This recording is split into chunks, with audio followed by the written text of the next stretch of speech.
kembali lagi di Newsroom pemirsa, kami masih membahas masalah normalisasi Kali Ciliwung.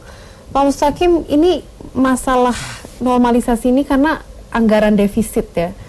Tapi banjir harusnya kan diutamakan, diprioritaskan.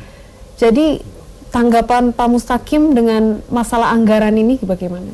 Ya, kembali lagi kita tahu bahwa keseriusan pemerintah untuk menangani banjir ini ketika penganggarannya itu sudah dilakukan jauh-jauh hari. Iya. Nah, tapi kalau kita lihat penganggaran hari ini yang dilakukan terutama oleh Pemprov DKI Jakarta, ini ada kesan melempar tanggung jawab. Iya. Karena ini bagian dari pemerintah pusat, kemudian maka Pemprov ya ala kadarnya. Kemudian kita lihat Pemprov DKI Jakarta sekarang ini fokus ke penanganan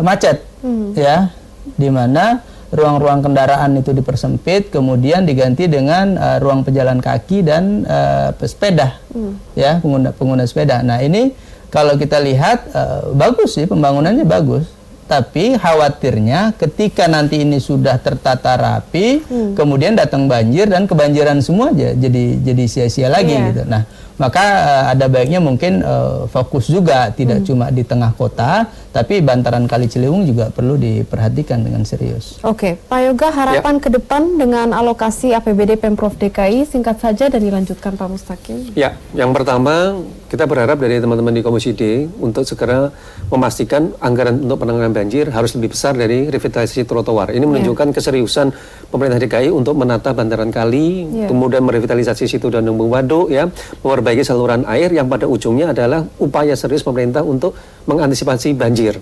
Jangan sampai banjir terjadi baru kita menganggarkan anggaran yang besar gitu. Lebih baik kita menyiapkan anggaran yang besar untuk tahun 2020 ini sehingga tahun depan kita lebih siap lagi untuk menghadapi banjir. Oke, baik Pak Mustaqim. Harapan ke depan?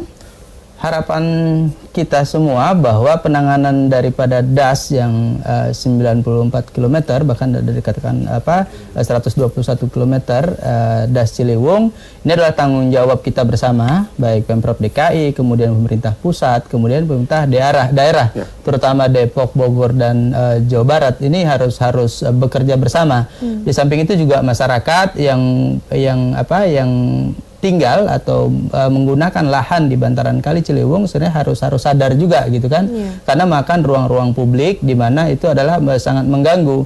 Apabila dikatakan tahun depan tadi diminta Komisi D itu serius untuk mengawal ini, maka penganggaran juga harus lebih tinggi dibandingkan dengan penataan di dalam kota. Baik, terima kasih Pak Mustaqim dan terima kasih Pak Yoga atas dialog hari ini. Dan pemirsa, sejumlah informasi dari mancanegara akan kami hadirkan, diantaranya pasukan Israel kembali mengempur wilayah Gaza, menyebabkan 34 orang meninggal dunia. Jangan kemana-mana pemirsa, tetaplah di Newsroom.